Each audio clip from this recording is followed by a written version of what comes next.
Well, my name is Douglas Gray. I'm a pastor here at Second Baptist Church of Franklin, Indiana.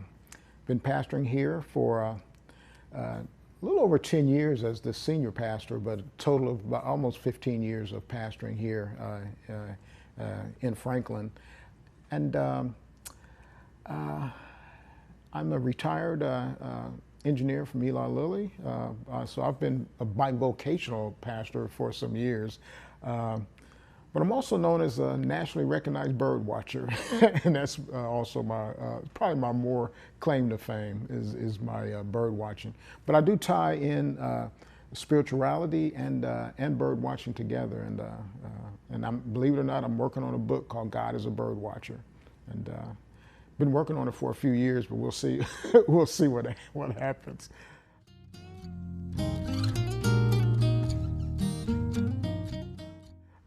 So yeah, so that's me in a nutshell. Grew up in Tennessee. I grew up on a farm, actually down in Tennessee, raised by my grandparents, and my grandfather is actually the one who got me into bird watching. Believe it or not. Yeah.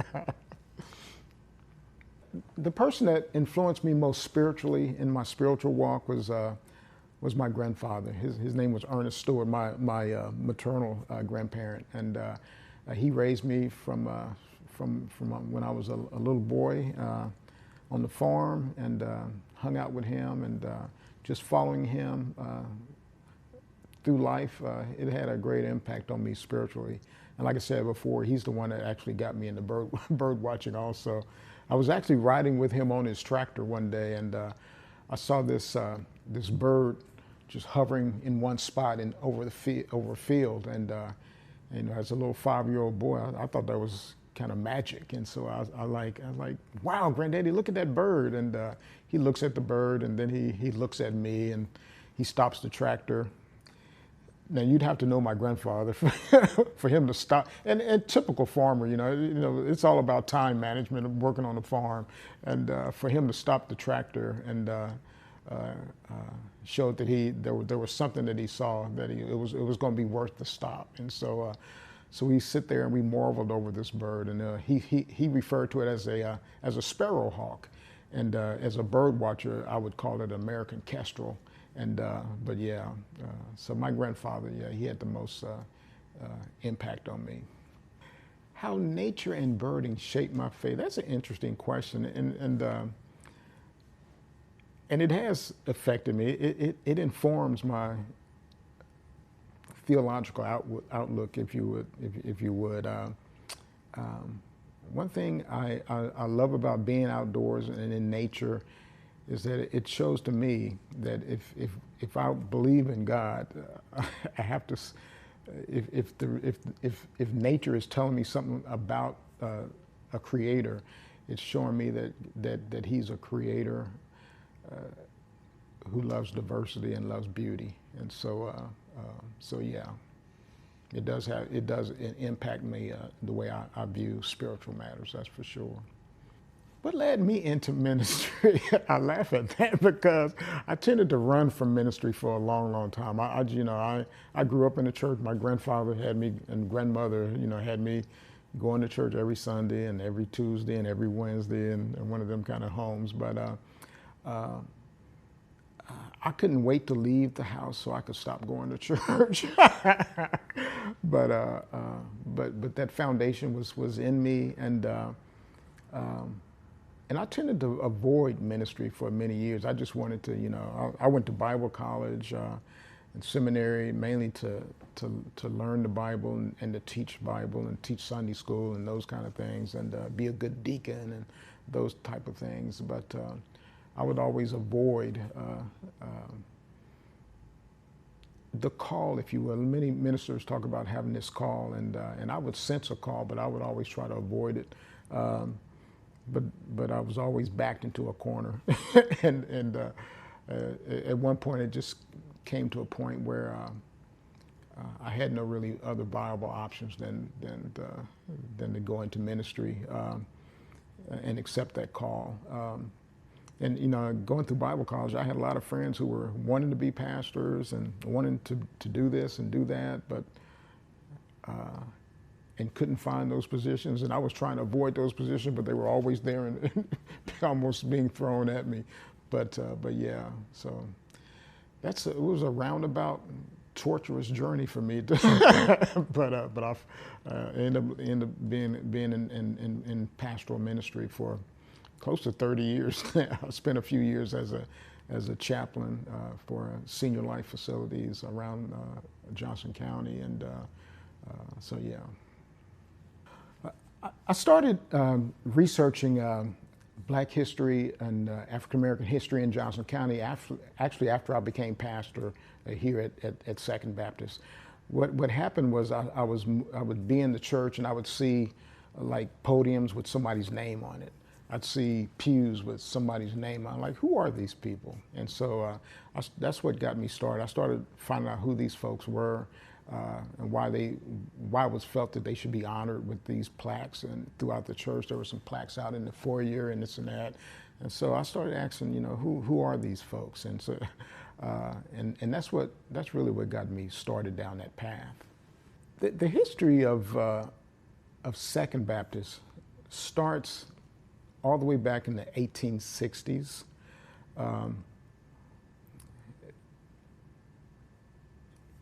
This is a small church. We're a small congregation, but like I tell folks, we're a small church and a small congregation, but we're known for doing big things.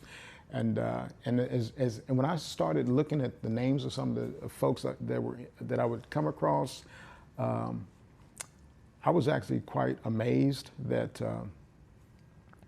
for example, I spent a lot of years in the military.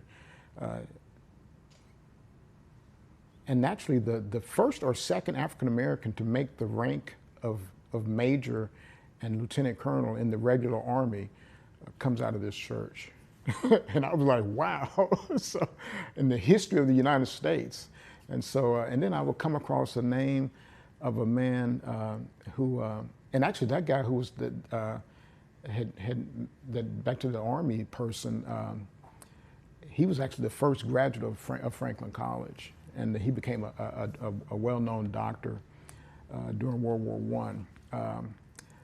But even before him, I came across a name of a man who was a former pastor of this church. His name was Dave Dehany.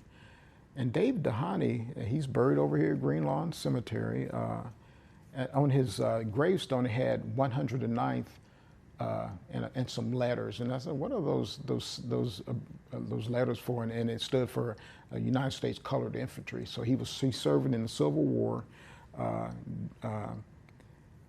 and then I looked up the unit, the 109th. The 109th was a unit that was at Appomattox at the surrender of the North to the South at the end of the Cold War, of the Civil War. Now I haven't seen any evidence that he was actually there. I think he actually rotated out of his service was up and he came back here before the end of the war. But the fact that we had people associated with this church who had with that kind of history, I thought was very, very interesting. And so I found out, names like that. And another name I came across, looked him up, and he actually sang when the President of the United States visited Indianapolis back in the 1920s and 30s, or 1929 or 20 or 30. He actually entertained the President of the United States with song when the President visited Indianapolis. And so I just, things like that I found quite interesting, and just a treasure trove of historical folks that have come through this little humble building. Yeah, yeah, and the Crows here are here in Franklin, have a close tie-in with not only Second Baptist here, but there's an AME church down the road that they're defunct now, but the Crows would actually move membership back and forth between the two churches. And but the Crows, so you had Ray Crow, who coached Crispus Attucks up in Indianapolis, and they were famous for winning back-to-back state championships in high school basketball. And his brother George Crow who was probably the better athlete, his younger brother.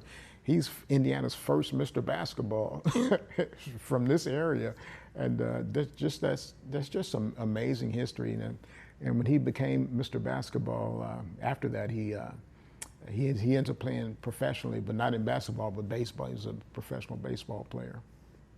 Here at Second Baptist and the AME church down the street, between the two churches, there used to be what was known as the Booker T. Washington Colored School. Many people in Johnson County didn't even realize we had a colored school in Johnson County, but yeah, and that actually kind of a similar situation in many communities around the entire country. There'd be a Baptist church, a Black Baptist church, and a Black Methodist church, and between the two churches or near the two churches would be a colored school. And but the Booker T. Washington Colored School, it sits where now is a recreational center, and it used to be called Palmer Park, and Palmer Park Recreational Center. And during my research, I found out I came across some old photographs of the old school, and it actually sits on the exact same footprint as the recreation center sits on the exact same footprint as the old school. And so, and actually some of the older African Americans, elderly, it's very elderly, they actually still refer to the recreation center as the Booker T. Washington School. And so, and it hit me. I said, well, let's look into getting the name changed back to what it was known to be, because actually this area right here was primarily an African American community. Franklin used to have quite a substantial African American population, and most of these homes actually were built by African Americans, and same as this church.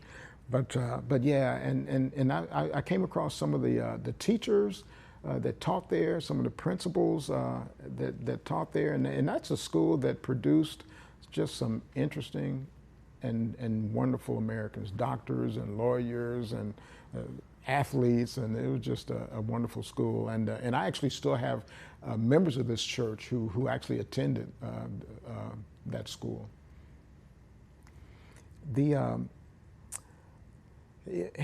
So we actually I was a graduate of leadership Johnson County as well. In our project team, I was able to convince my team that should be our project, is have that renaming, and so it was agreed upon after some arm twisting on my part. But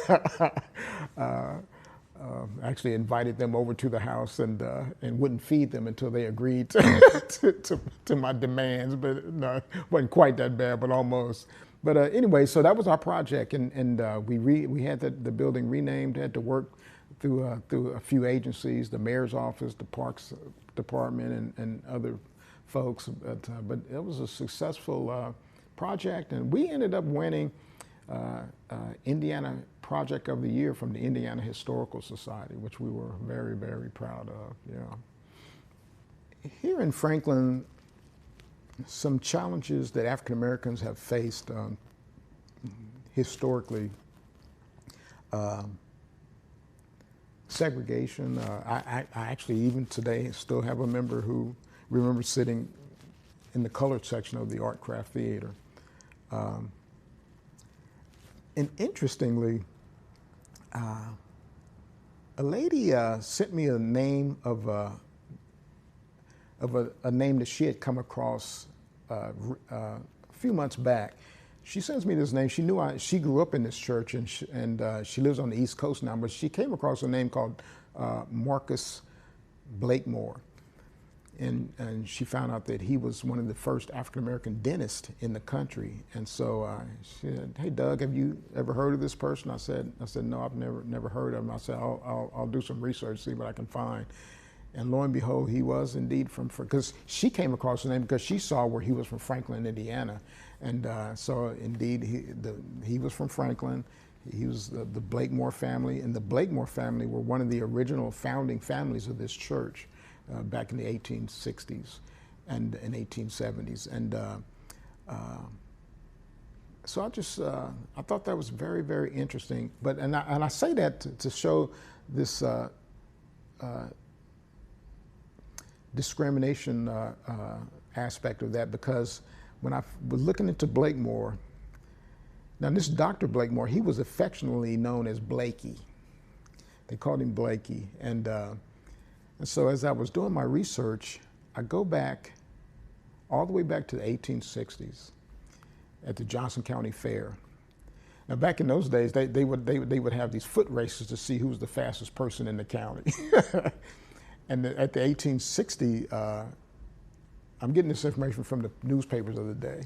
At the 1860 Johnson County Fair was the first time an African American entered the race, and it caused quite a stir. And it's in the paper, and folks did not want him to run because he was considered to be in the animal kingdom, as the paper said, and so he was not allowed to race. However, he did run. He ran against the clock, and lo and behold, if he had have ran the race, he would have won the race.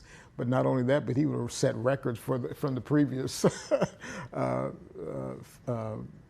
fairs as well. But anyway, what I found interesting about that he was affectionately known as Blakey. They called him Blakey. So I haven't been able to completely find the connection, but I have no doubt. I have very little doubt that he was from that early Blakemore. I think the Blakemores came into Johnson County from Kentucky back in like 1850 or so, 1850s. And so I'm pretty sure that Blakey from that fair, who was not allowed to run, was from that Blakemore family as well. And so I just thought, but I say that to say that's kind of a thread that runs through the African American experience through history, and I just think sometimes it's just good to, it's just good to have the information. And I let people wrestle with the information as they need to, or if they don't want to. But I just think it's good to have the information out there. And as I research, come up through the years, I see stuff like that. And believe it or not, I actually have a cousin who pastored here. I'm from Tennessee, Clarksville, Tennessee, and I have there's a pastor here from the 1820s and 1830s. J.O. Clark was his name.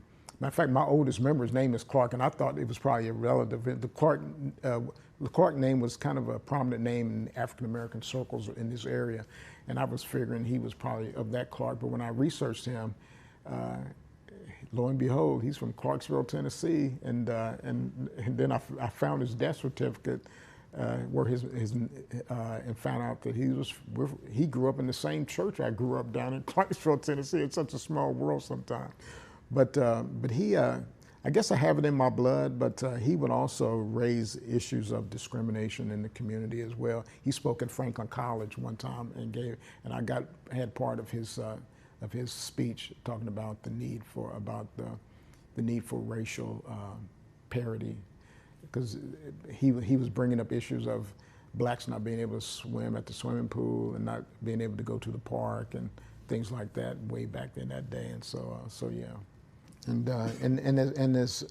moving forward in time, the church has a history of kind of speaking up on those issues. He did it back then. I've said it today, and we've had pastors throughout the years that have spoken up of the need for fairness and justice in the community.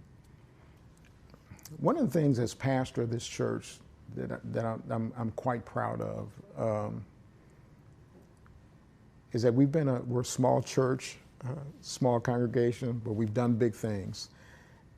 And this church, and we're so small, sometimes I think it gets lost because, we all know of the interchurch food pantry here in Johnson County literally feeds hundreds and hundreds of family on a monthly basis. That started out of this church, and people sometimes that has kind of gotten lost in the weeds a little bit. But the Lord's Cupboard thrift store started out of this church. Johnson County Senior Services, members of this church played key roles when that was starting up years ago. So this church has a history of serving the community and being a blessing to the community. We, we took up a donation for the interchurch food pantry a couple months ago, and it was we collected $2,000 and write out a check for $2,000 and hand it over. But it was just a small, the interchurch food pantry now gets these checks for $40,000 and $60,000 and $80,000, and but still, I was proud to us to take that $2,000 over there. It wasn't as big as some of them other checks, but it was just symbolic of how God can take small things and do big things with them. And so, yeah, been kind of proud of that. And I'm proud of the fact that we have members here who's continue to serve. And that's as the pastor of the church, that's kind of has been my emphasis through over the last 10, 15 years, is for us to be the church outside of these walls, serving and serving the community. I try my best to serve community. I serve on the Johnson County Plans Commission, Zoning Appeals Commission, Plat Committee, Central Indiana Land Trust, and things like that. And I have members who do a lot of serving in the community as well. So yeah, it's one thing that I'm proud of, most proud of as pastor. My vision for this church is for a young, dynamic pastor to come in.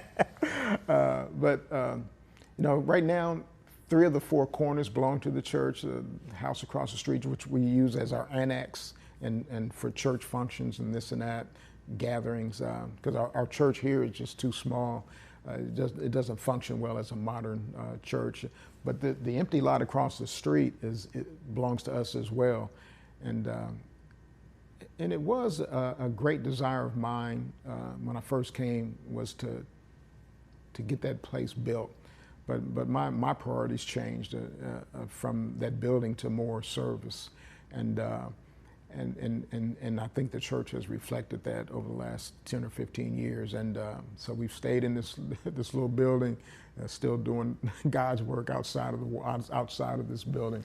But still, I think we will eventually need to build, if the Lord willing. And so I probably won't be the pastor when that happens, but I'll probably be involved, because some of the other pastors in the area who I'm friends with, they want us to build across the street. And right now we need about $1.5 million and minimum, and we don't have that kind of money. But my pastoral friends, I'm also president of Johnson County Ministerial Association, so I get around a little bit.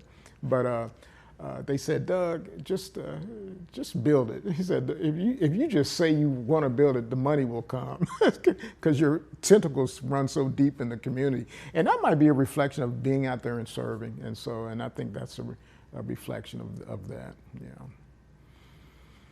But I would love to see the numbers grow. I do want to see us, and I really don't want us to be known as the African American church in Johnson County. I want us just to be a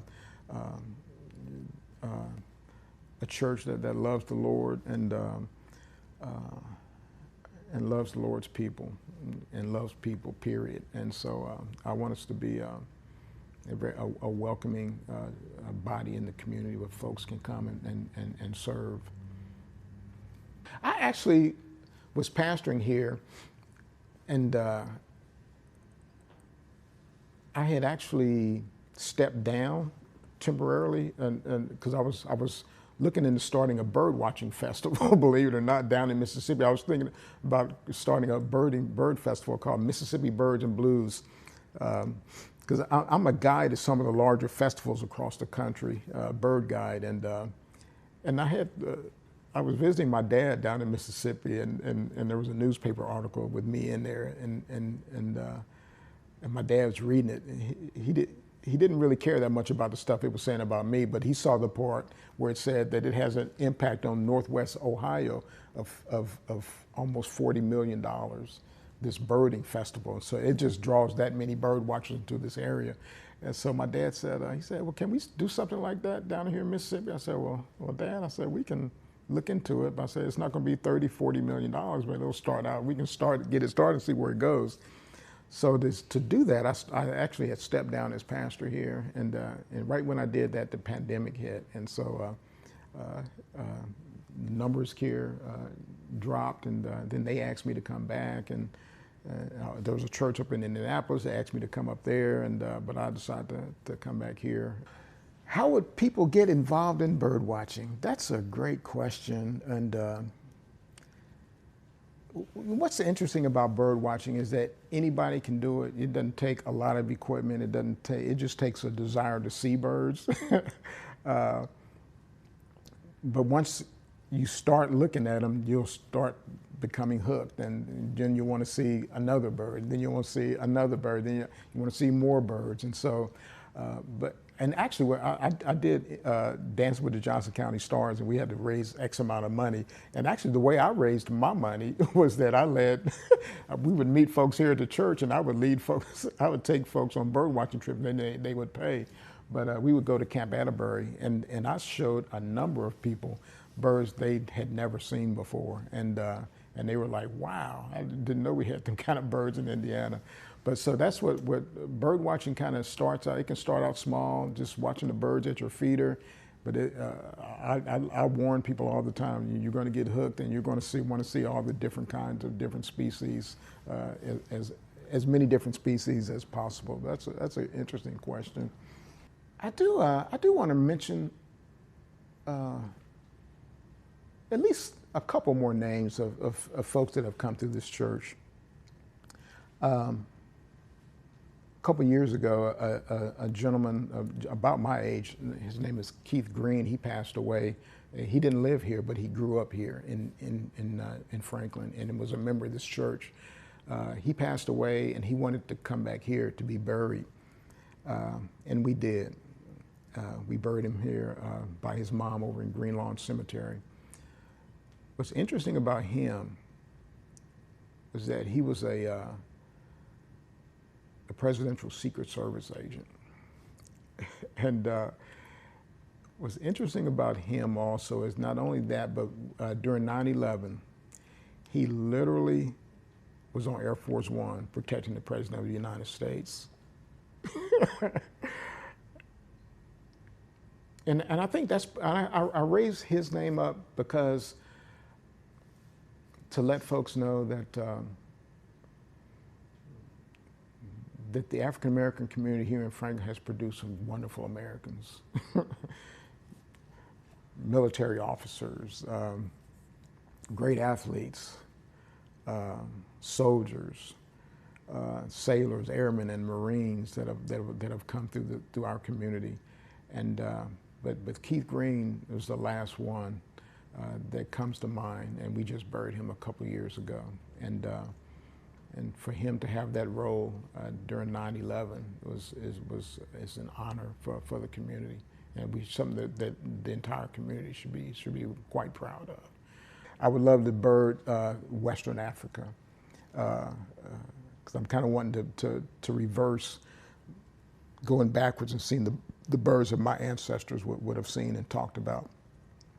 But just for pure joy, probably Costa Rica, Panama, that area. My favorite birding spot here in the state of Indiana would be, you heard of Linton, Indiana? Yeah, down there's a place called Goose Pond down that way, and they have, I used to write Bird of the Month for the Indiana Audubon Society, and a lot of the birds I would highlight were birds I had seen down there, and so yeah. So like if I'm leading a bird hike, and certain birds are hard to see because they like to stay buried in thickets and stuff like that, but if I hear it, I can play the sound on the app, and it'll draw it out, kind of what your granddad or dad was doing with the cardinal, because they're hearing the song, and it makes them, we think it's a real pretty, oh, that's so beautiful, but from a bird's perspective, what they're saying is, you stay out of my area. This is mine. You come over here, I will impale you with my beak. But So actually, when you play the song, it actually puts stress on the birds, and so you don't want to do it too much. But I'll play the song to draw the bird out, just so people can see it and say, "Wow, I never seen that bird before." Yeah, and actually, my neighbor. So I live just outside of city limits. Uh, some so when I went to Johnson County leadership, I was elected person most likely to be the future mayor of Franklin, but I can't be the free guy. I'm actually in the county. I live in county. But anyway, my neighbor, he texted me a bird picture a couple years ago. He said, "Hey, Doug, what is this?" I said, "That's a limpkin." I said, "Are you on vacation?" I said, "I haven't seen one of these since I was way south." He said, "Are you on vacation?" He said, "No." He said, I'm at Monroe Lake." I said, "I didn't know there was a Lake Monroe in Florida." He said, "No, I'm here in Indiana." I said, "What?" So I look at the bird, and then I download the bird to get a better look at it, and Lord, I said, "Yeah, that's a limpkin," and it was the first historical record of a limpkin in the state of Indiana just a couple of years ago. And so just a couple of days ago, he texted me a picture of a bird. He said, "What's this, Doug?" Now, he's just 2 houses down from me. He said, I said, "It looks like a bird called a redpoll." He said, that's what my app was telling me it is. And he said, "They don't live around here." I said, "I think I hate you, man." Yeah. Now that wasn't. They will show up in Indiana. It's a finch called a redpoll, and they're known for being way further north. But yeah, I'm like, good Lord. He texted me today, said, "Hey, it's still hanging around." I said, I got my stuff out here, but I'm trying. I might play the call just to see if they'll come, get them to come down. But yeah, what I would want folks in our community to know. Especially from our time chatting today, is that let us not be, how can I put it? Let us not try to avoid our history. Let's deal with our history. Dealing with our history will make us a better country. Even the parts that makes us uncomfortable. It's okay to know that there's people in the community who've had some experiences that have made them feel unwanted, if you would. But that just is what it is. I mean, just face it and deal with it, and it'll make us a better country and a stronger country, and a more united country. That's for sure. And we've got a lot of African American history here in the county that we should all be very, very proud of. That is indeed the truth. So I'll leave it at there. I'll leave it right there.